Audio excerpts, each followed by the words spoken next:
Hello, everyone. Welcome. Hi, everybody. Welcome.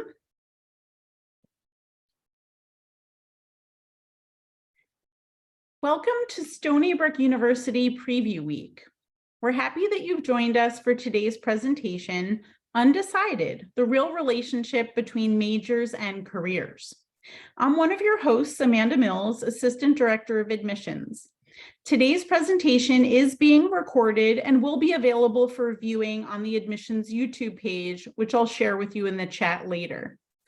If you haven't already done so, we do recommend attending one of the undergraduate admissions information sessions, which are offered also virtually most Tuesdays and Fridays through December 20th.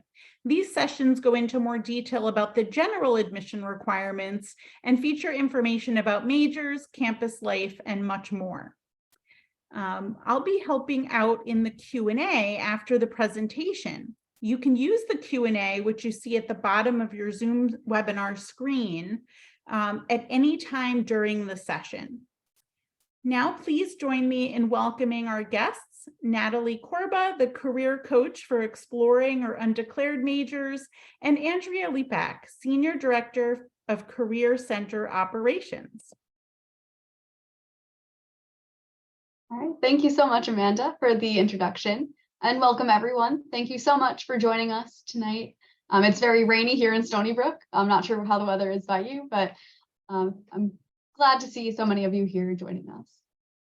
So tonight's topic is Undecided, the real relationship between majors and careers. And as Amanda said, I work with exploring students and undecided students here at the Career Center at Stony Brook. And just a little information about me. I was just like you once. I'm a double alumni from Stony Brook. So I went here for undergrad and for graduate school.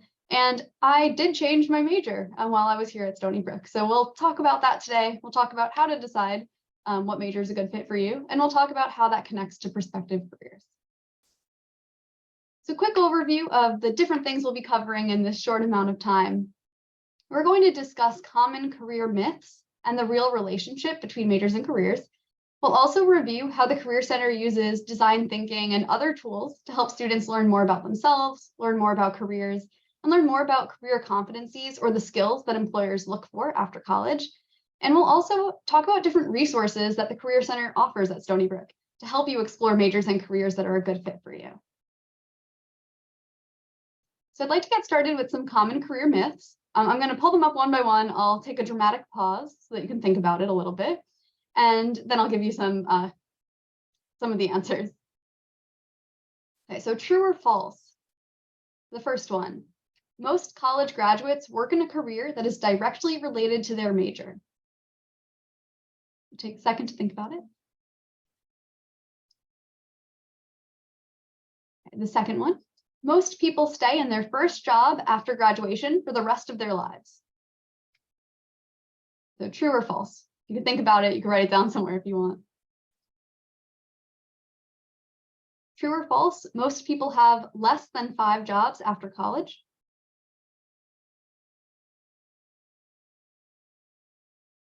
This one is one of my favorites. True or false? There's only one major or career that is a perfect fit for you. And if you don't figure it out soon, you're doomed. And the last one, true or false, that you should have it all figured out by the time you get to college. So take a second to reflect, and I'll give you some more information on all of these. So all 5 of these statements were actually false. I think some of the first few trick people, but the last ones I hope you knew were false. So just a little bit more information to give you some context for these true or false career myths. Over 70% of US workers are working in a job that is not directly related to their major. And this is a really big myth that students come into college with. They think, I need to know exactly what I want to major in so I can figure out exactly what job I'm going to get after graduation. And there's a lot more that happens in between there. And we'll talk about how you figure those things out and connect your different skills and interests to careers. Then the second one, the average job tenure in the US is actually 4 years. I think there's this misconception that you find one job after college, you stay there the rest of your life, when in reality, people do have a lot of different lives within their lifetime, or a lot of careers within their lifetime, which leads to the next one, that most workers in the US actually have 10 to 14 jobs before they retire. And of course, these numbers are changing over the years, and we'll continue to update these. But as of right now, it's about 10 to 14 jobs before retirement. And these two are really the most important ones that I want you to walk away with today, that there are a lot of good fit majors and careers for every student, and that now is the time to explore. You don't need to have it all figured out when you get to college. You don't even need to have it all figured out by the end of your freshman year or when you graduate. But our goal is to help you figure out what that first next step is. And around 70% of students do change their major at least once. So if you're not 100% sure right now, and you feel like you should be, I hope you know that you're actually in the majority. Most people don't know what they want to do right away, and that's completely okay, and that's why we're here. So now that we've seen all of these statistics, you might be wondering, okay, so major isn't directly related to career. I don't need to have it all figured out, but why does major really matter? How does it relate to possible career paths? And a lot of times what we think the relationship is not exactly what it really is. So this is the big misconception we see a lot, is that major will directly relate to career. So if you're majoring in journalism, a lot of people think, okay, that person will become a journalist. And if someone majors in chemical engineering, or they become a chemical engineer. And in some cases, this is true. There are some majors that help you develop a more specialized skill set that will lend itself to a more specific career. But in a lot of cases, the relationship looks a little bit more like this. So it's the major that someone chooses to study. So for example, here, psychology or sociology, which teaches you a lot about understanding human behavior. And it's that major combined with career competencies and experience. So the career competencies you develop or the skills you learn through your coursework and your experiences, such as critical thinking and problem solving. And the combination of these two things leads to a lot of different careers. So for example, psychology and sociology, combined with your different skills and experience, can lead you to careers in business, management, marketing, education, counseling. And these are only a few of the many different careers that these majors can lead to. And I'll show you some resources later on that'll help you better understand, how that happens. So now I'd like to give you a few examples of people who are alumni from Stony Brook who don't have careers that are directly related to their major. These are 4 people from the 40 under 40 list. So these are people who are considered exceptional. It's similar to the Forbes list. So Stony Brook picks 40 people every year under the age of 40 who have done some really great things. So these are definitely like really grand examples, but I hope that you'll still walk away with the point that your major doesn't directly relate to your career. So the first example we have here, Rustam Nyquist has a bachelor's degree in astronomy and physics, and I'll actually show you all of them here. And now his career is Foreign Service Officer at the US Department of State. So how does someone take their experience in astronomy and physics and go into a career in foreign services working for the US Department of State? So this was a really interesting example. So he graduated in 2005, and he actually had a job right out of college working in an engineering assistant role, which is a little bit more related to astronomy and physics. But he eventually actually went into the Peace Corps, where he had an experience that exposed him more to policy and community development, which seems to have sparked an interest in law school that eventually led to this career. But there was that 4-year gap after he graduated from his bachelor's degree. So he didn't go straight into this career. There were experiences and other skills that were developed in between there. Our next example, so this is someone named Rachel Kosia. She has a bachelor's degree in public relations, and she came back to Stony Brook for a master's degree in something related to marine science later on.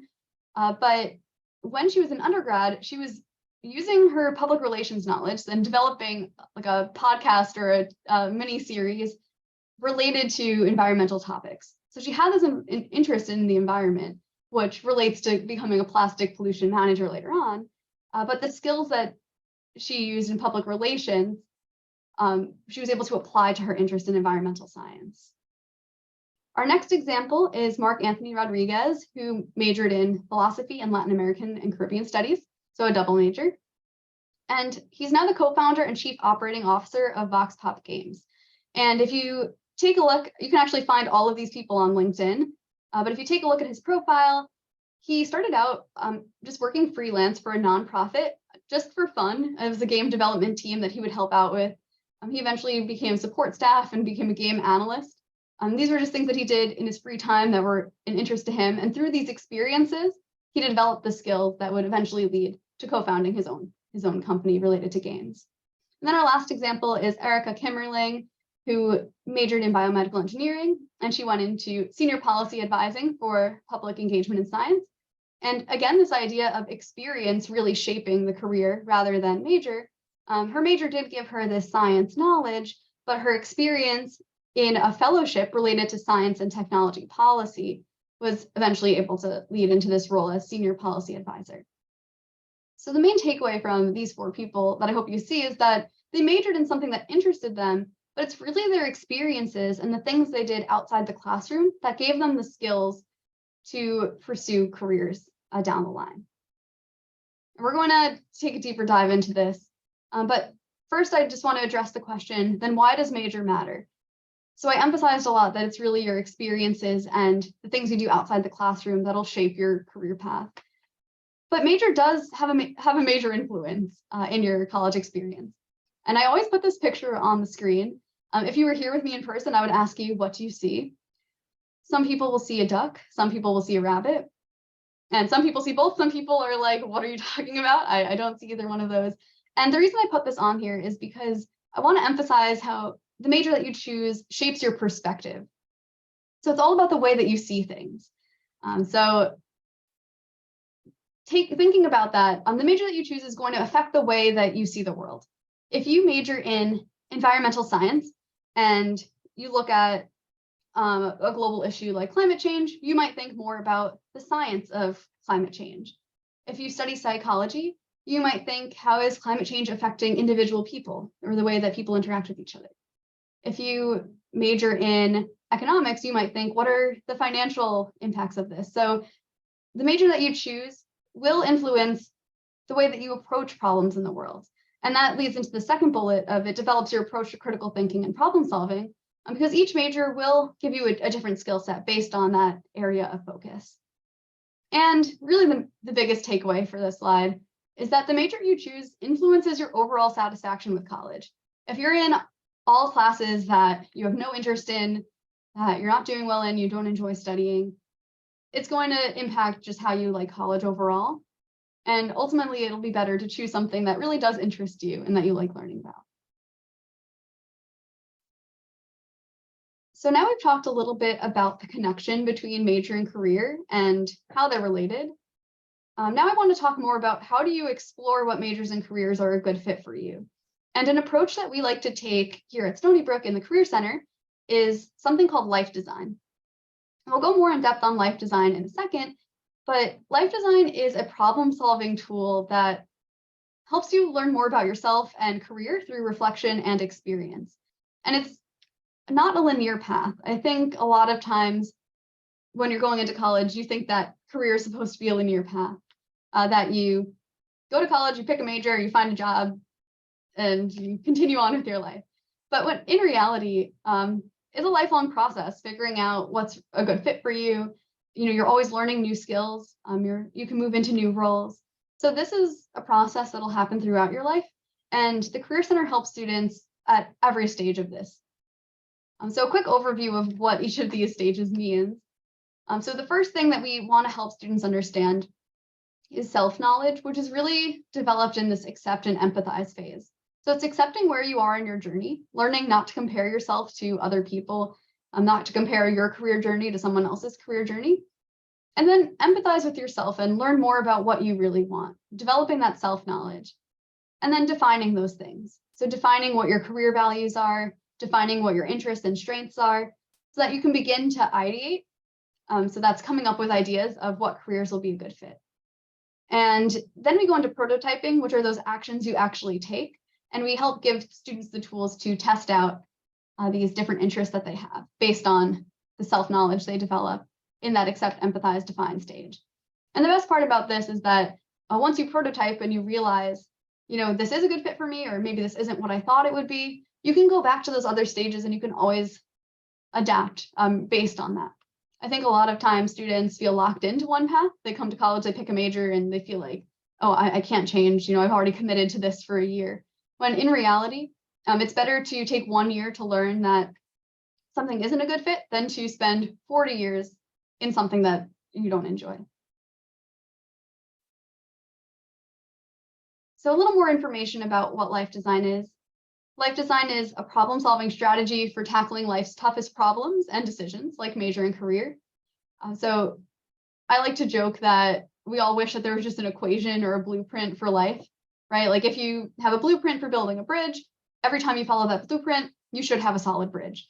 But there isn't a blueprint for, a perfect life that everyone can just follow and find a career that's right for them. So this is a problem-solving technique for problems that can't be solved with an equation or with some type of blueprint.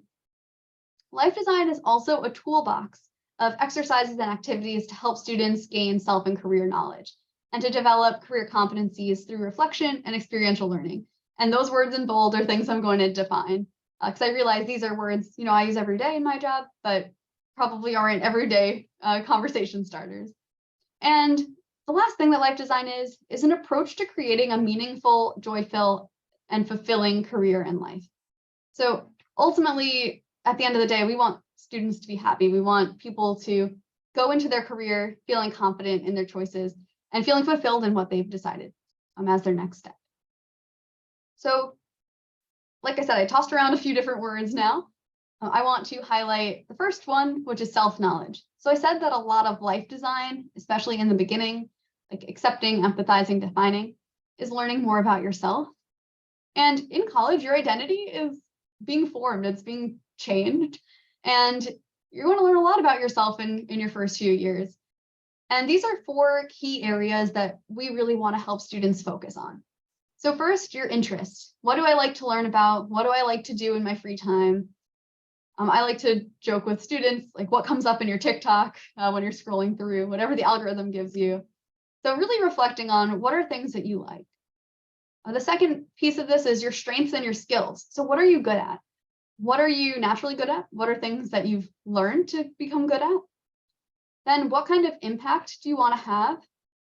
So not just how do you want to impact the world or others, but also who do you want to help?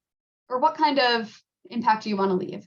It doesn't have to be some big thing like I'm going to solve, I'm going to create world peace. Like you don't have to impact the whole world. You can decide that your impact is, I want to be a nurse and impact people who come into the hospital every day. Your impact could be you want to build and design a beautiful office that people will enjoy coming to work and sitting in. So impact can mean a lot of different things, and it's important to identify what it means to you. And the last piece of this, work-life values. What guides your decisions? What do you want out of your life? What do you want out of work? And when you're able to clarify those things, that's how you're able to really figure out what kind of career you want.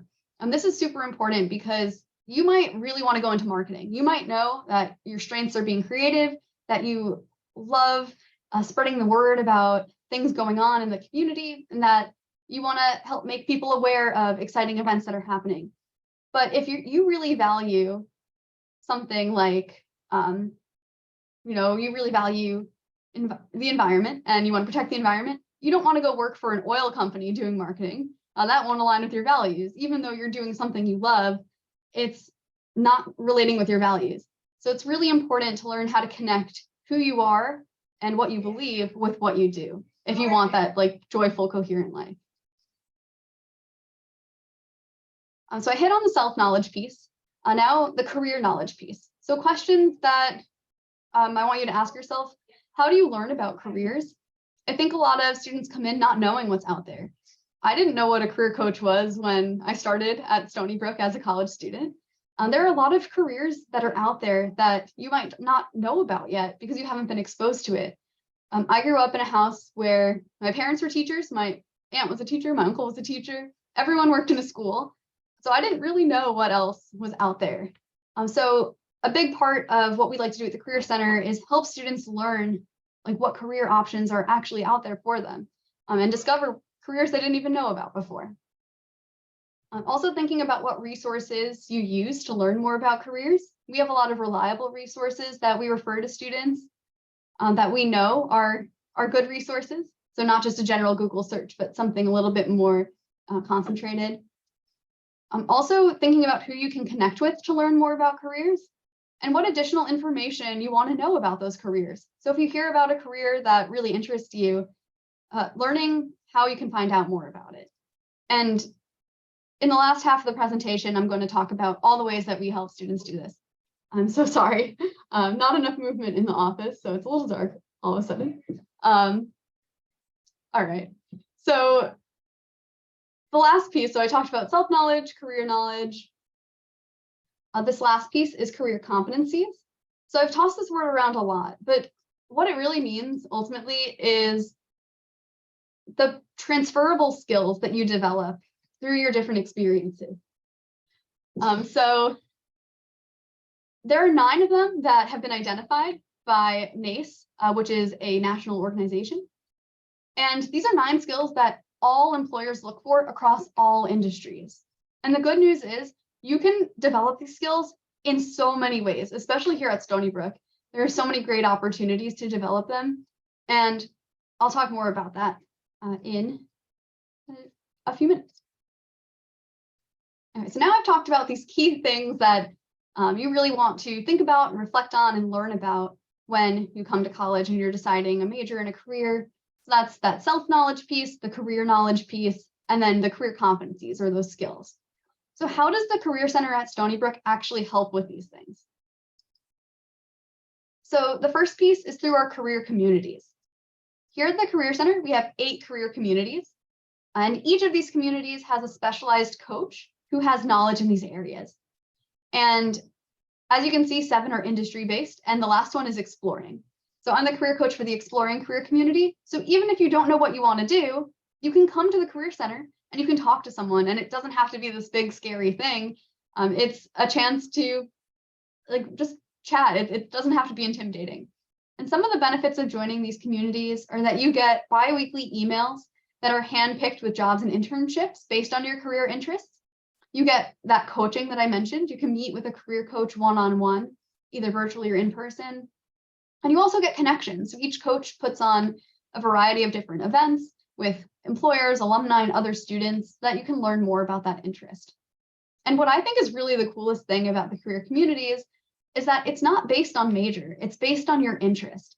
So if you're still thinking you're between maybe 2 or 3 communities, you can join more than one.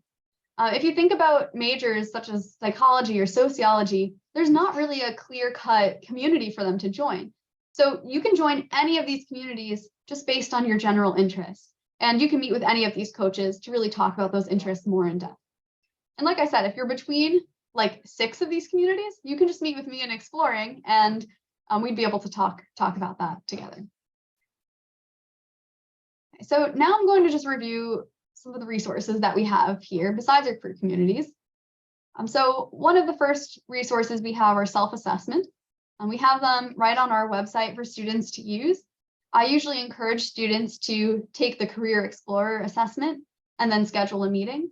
But this is something that if you wanted to explore the Career Center website right now, you could access for free. You could take this. This one is a really great tool because it helps you identify your interests and your own personality and strengths, and then it connects it with majors and careers. So if you're someone who's still figuring out what exactly it is you like, and you're not really sure where your interests are, that's totally okay. This is where we would probably start.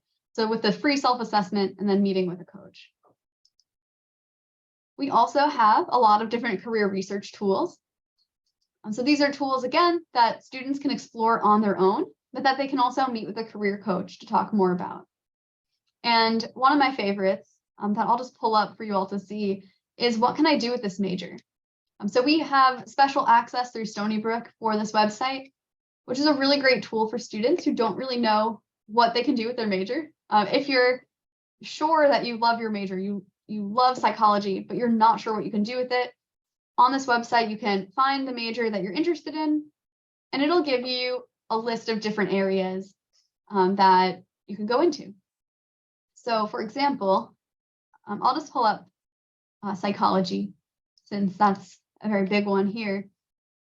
But when you go on, you can see the different areas. So first, it's showing us human services. It's showing us all of these different job titles that you could go into, job functions. It gives you a list of employers who would hire people in that area. So if you're interested in finding an internship or even looking for a job, these are the types of companies you could target. And it gives you strategies for what you can do if you want to go into that area. And I'll just scroll through really quickly, but you'll see, you see the more common ones like research, human services, education, but there are also things you can do with psychology that students don't think of, like human resources, business and industry. And when you scroll down to the very bottom, there are even more resources.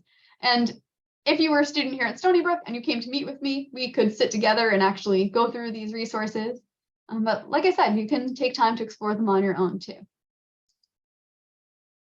Another tool that we use to help students is our Career Success Roadmap. So the Career Success Roadmap has 4 stages: explore, experience, focus, thrive. And it's an online tool that students can use to reflect and think about the next steps they need to take in their career journey.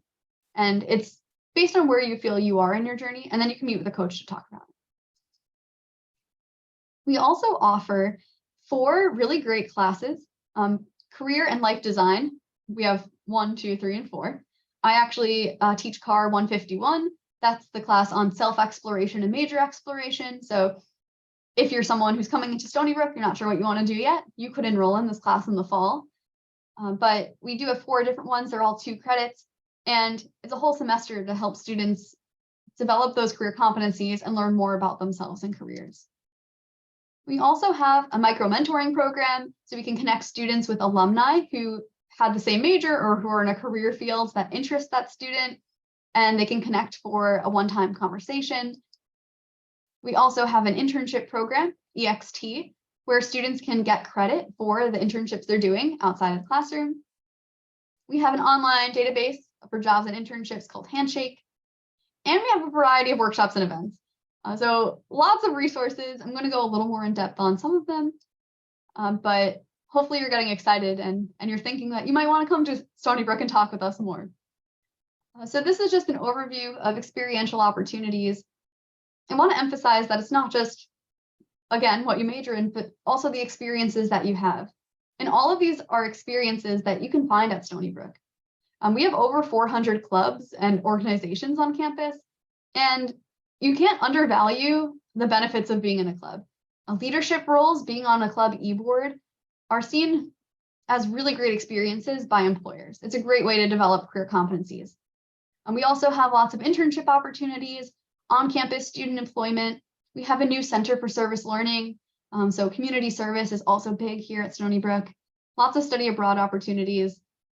So this is just a brief overview of all of the things that you could do to develop those career competencies and learn more about yourself and careers in the process.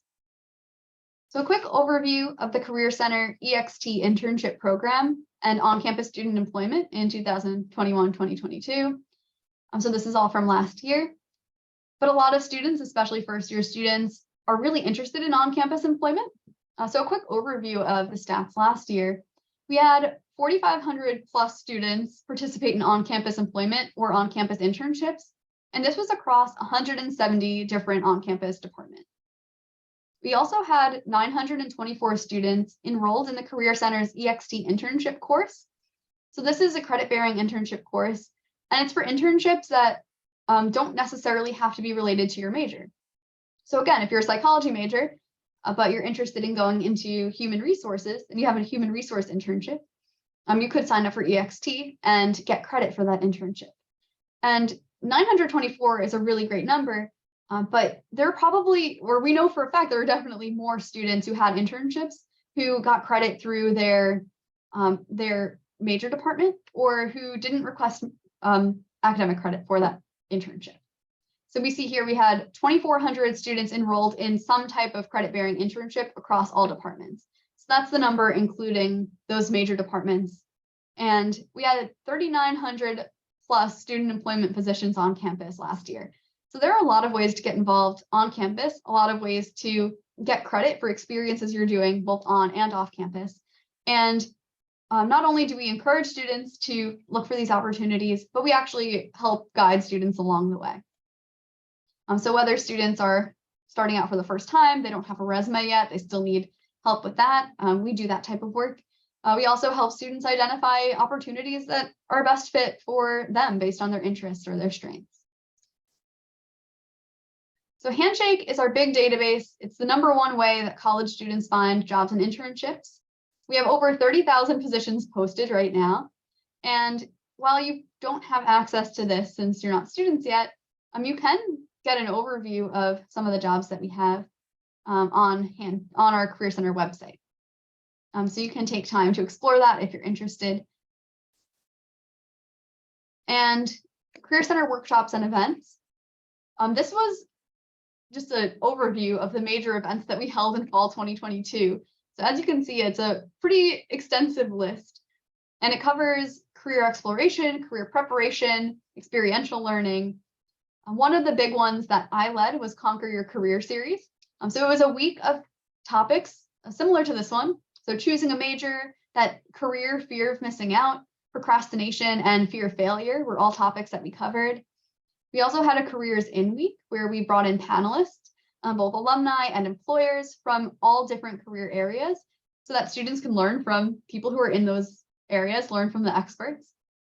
We have an on-campus job and internship fair every fall and every spring, where students can meet on-campus employers and learn more about the positions that are being offered.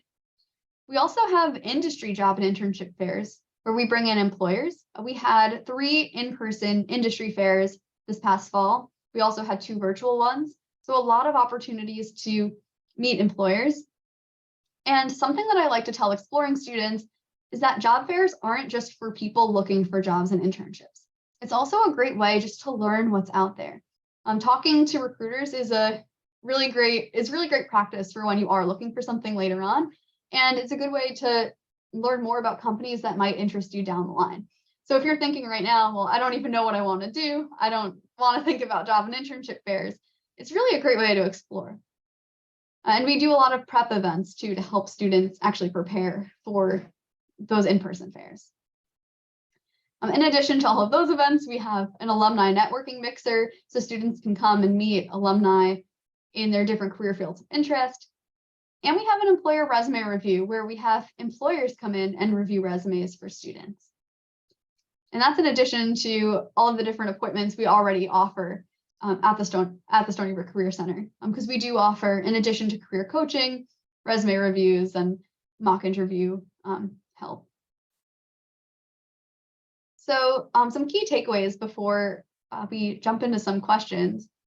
I hope that what you take away is that any major you choose will open the door to many career opportunities, and that you can gain career knowledge and self-knowledge and develop your career competencies through reflection and experiential learning starting right now. So these aren't things that have to wait until you get to college.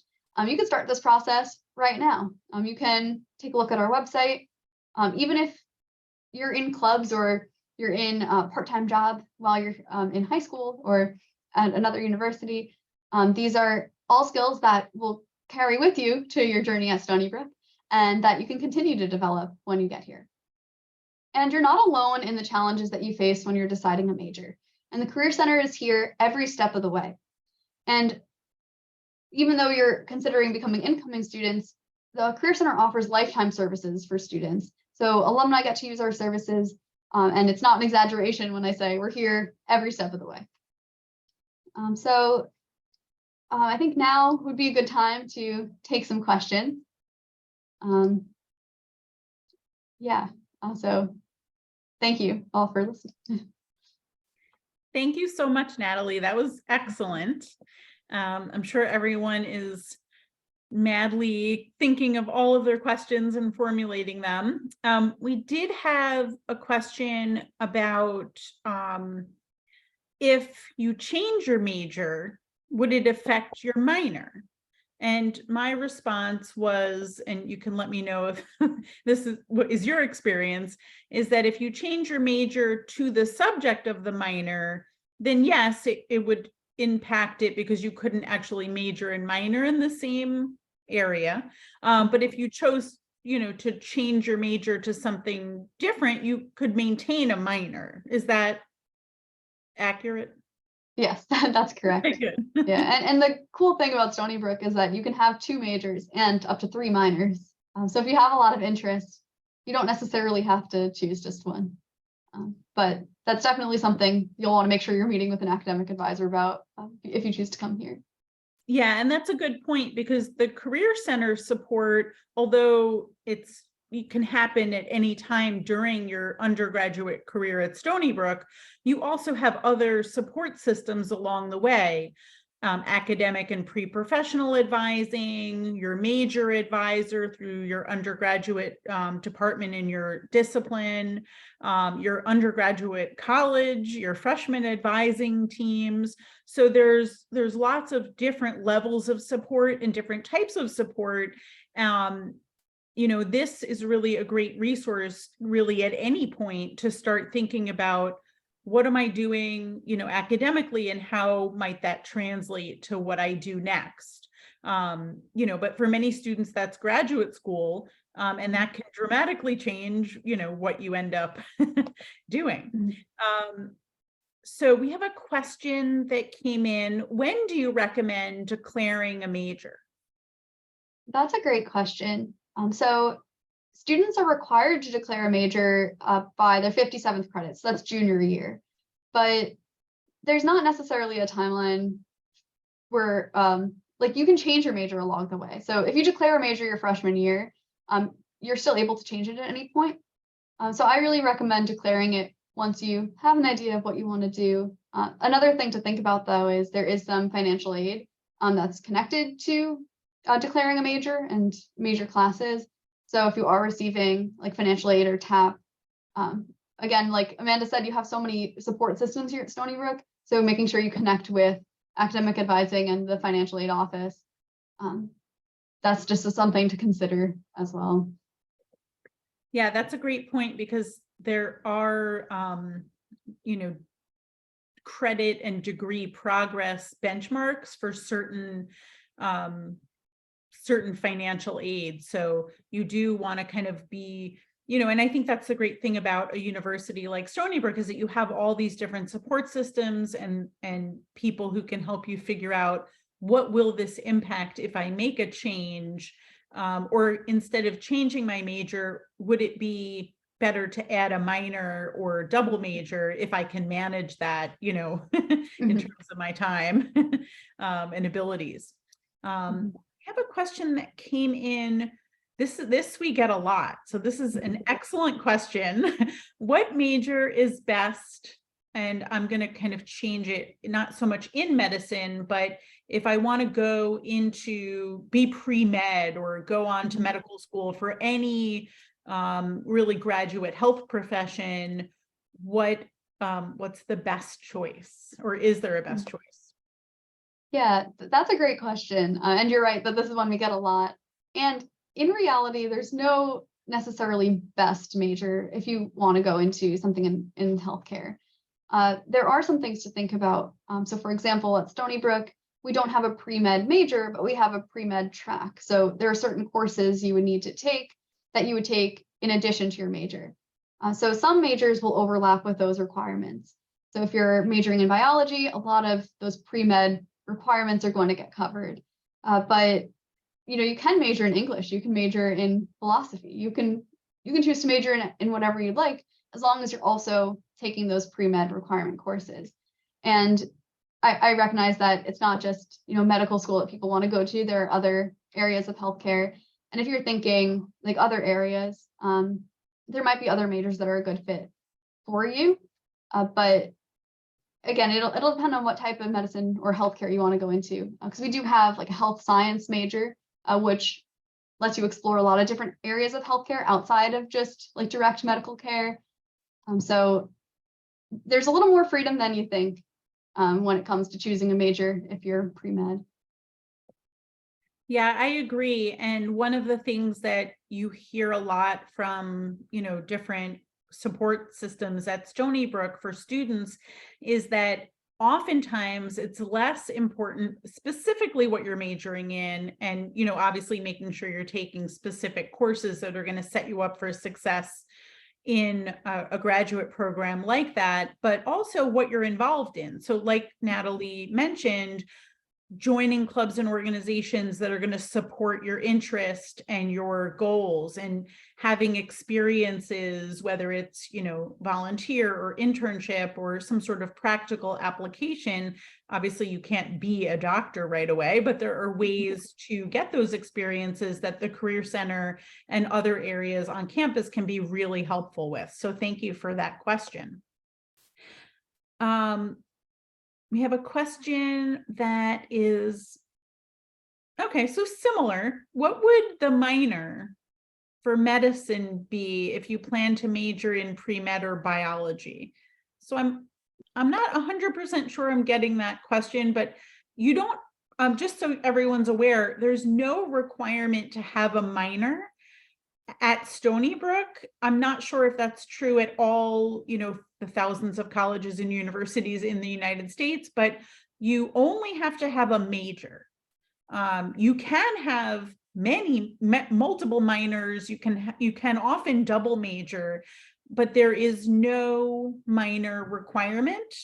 We have, I don't know why the number is skipping my mind, I think 60 or 80 minors. It's an extensive amount. And so a minor is a way to have a kind of a mini major. It's a small number of courses throughout your undergraduate degree that allow you to get familiar with a content area outside of your main primary academic discipline, where you can explore, beyond just taking a class or two. Does everyone kind of agree with that? Great. So this is definitely an admissions question because it's in the words. Do you think being undeclared hurts you during the admission process?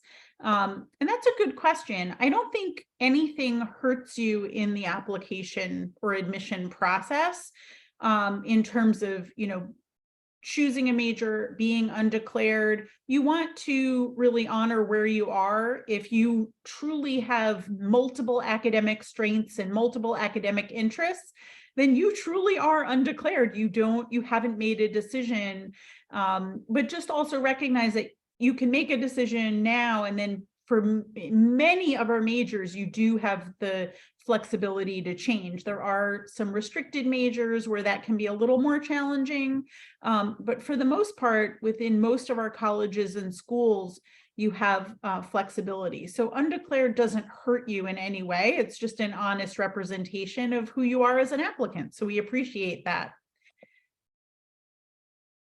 So let's see.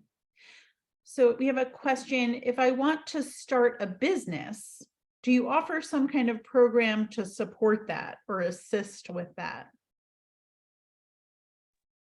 So I'm going to put a link in the Q&A that will address that, because we do have a center and some courses through the College of Business that you can take, and professors that work with students who have an interest in that. And then we also have some really cool competitions that students can participate in.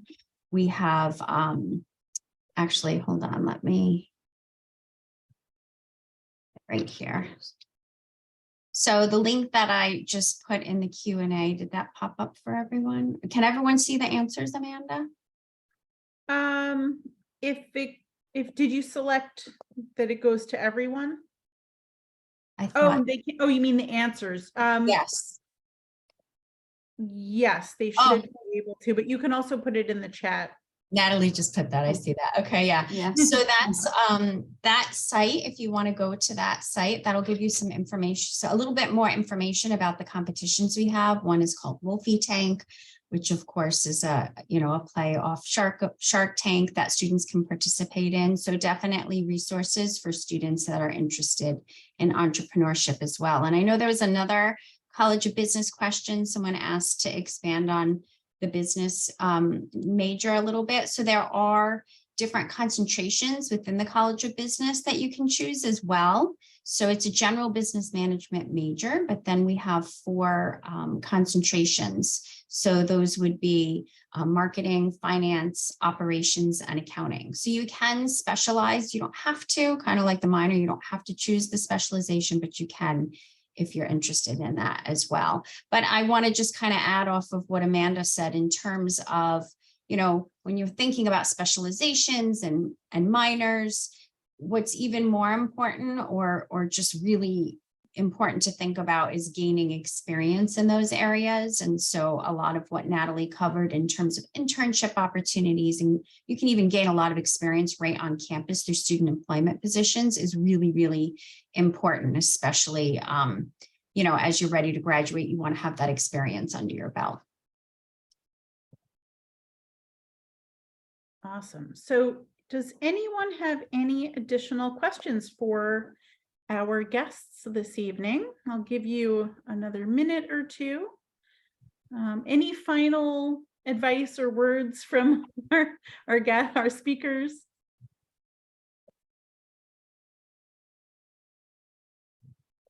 I would just say, I'll chime in. Well, thank you, Natalie, for an amazing presentation. Hopefully you all learned about all of the amazing resources we have at the Career Center. I would just say, you know, the number one thing I always tell students to make sure they do is don't graduate with some sort of experience, without having some sort of experience. So whether that be an internship, you know, a on-campus job, anything to help you clarify those career interests. You know, like Natalie pointed out, we have a number of resources that you can read and people you could talk to, but really kind of getting your feet wet and getting that experience is what's really going to help you clarify those career interests even more and make it that much easier for you to find employment or go to graduate school after you graduate with your undergraduate degree. So remember at least one before you graduate. I don't know if you want to add anything else, Natalie. Yeah, I completely agree with that, Andrea. And I also want to just emphasize getting involved in things outside of just class. So I know we talked a lot about major in academics today and other experiences like internships and part-time jobs and employment, but I think it's really important to get involved in at least one thing when you get to college. Those experiences and those connections that you make are what's going to really help you develop those transferable skills. They'll help you figure out, you know, who you are, what you want to do.